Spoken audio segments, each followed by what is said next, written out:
नमस्कार दोस्तों, आज हम दोस्तों चर्चा करते हैं जो खील के मुरमुरे होते हैं, ये मुरमुरे किस देवता को चढ़ते हैं। अलवर ज़िले में जो टाइगर रिजर्व सरिस्का परियोजना है उसमें एक धाम है भर्तृ धाम, जिसमें एसडीएम देवी सिंह जी ने वहाँ पर खील मुरमुरे का जो प्रसाद बिक्री होता है और भर्तृ धाम पर चढ़ाया जाता है और वहाँ से लाया जाता है, उस पर प्रतिबंध लगा दिया है। और पॉलीथीन प्रतिबंधित आइटम है जंगलों के अंदर, उस पर भी प्रतिबंध लगाया है कि भाई इससे जो जंगली जानवर हैं वो इस पॉलीथीन को खाएंगे और उन्हें इससे हानि होगी, इसलिए 1 लाख रुपए का जुर्माना लगाया गया है।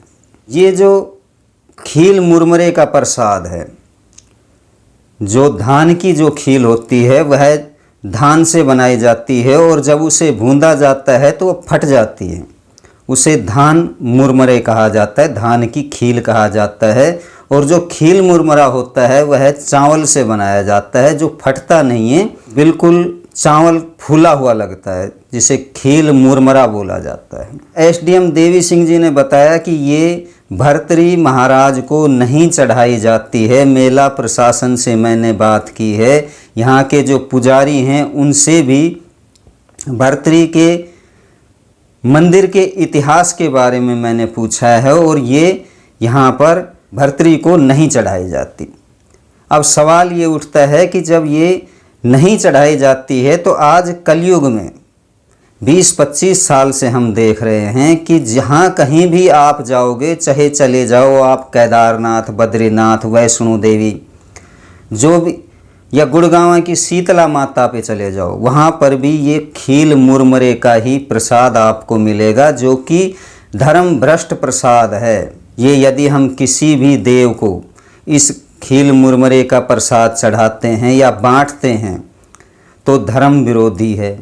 आप कहेंगे कि पंडित जी ये क्या कह रहे हैं, तो दोस्तों जो खील मुरमुरे का प्रसाद है वह गंगा का प्रसाद है। जहाँ पर अस्थि विसर्जन होता है वहाँ पर ये प्रसाद वितरित किया जाता है।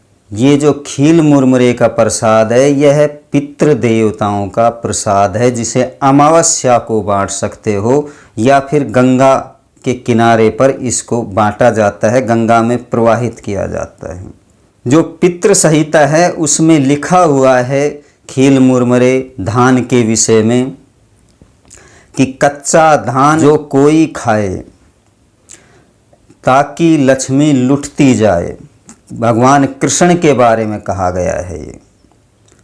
उन्होंने कच्चा धान खाया था तो उनकी जो लक्ष्मी थी उन्हें भीलों ने लूट लिया था जब वो अपने परम धाम को पहुंच गए थे, इसके विषय में कहा गया है ये।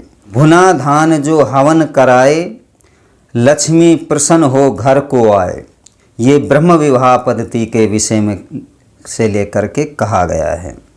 जो ब्रह्म विवाह पद्धति में जो विवाह प्रकरण है उसमें जो धान की खीलें होती हैं उसका हवन किया जाता है और अग्निदेव प्रसन्न होते हैं और लक्ष्मी की प्राप्ति होती है, यह उस विषय में कहा गया है। भुना धान से जो कोई पूजे लक्ष्मी प्रसन्न हो घर भर जाए, ये दीपावली के उपलक्ष्य में है। जब दीपावली पूजन किया जाता है तो भुने हुए धान से ही लक्ष्मी का पूजन किया जाता है। और जो ये मुरमुरे के विषय में कहा गया है कि खील मुरमुरा जल नहा बहावे ताके पितर प्रसन्न हो जाए।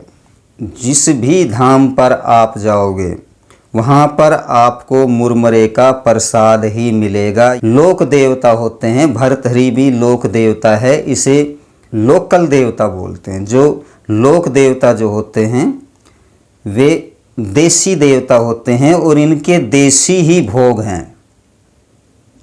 आप कोई भी लोक देवता देखेंगे तो उनका राबड़ी का चढ़ाया जाता है, कहीं गुड़ चढ़ाया, दही और गुड़ चढ़ाया जाता है, कहीं माल पुआ चढ़ाया जाता है, कहीं गुलगला, कईयों को कसार वगैरह भी चढ़ाया जाता है, जो उनके प्रसाद के रूप में बंटता है। लोक देवताओं के जो प्रसाद हैं वे उन लोक देवताओं के ही माध्यम से रखे गए हैं, या जो प्रमुख जो क्षेत्रीय जिनका विस्तृत क्षेत्र है वो देवता हैं, तो उनके फल वगैरह या कोई अन्य प्रसाद होता है।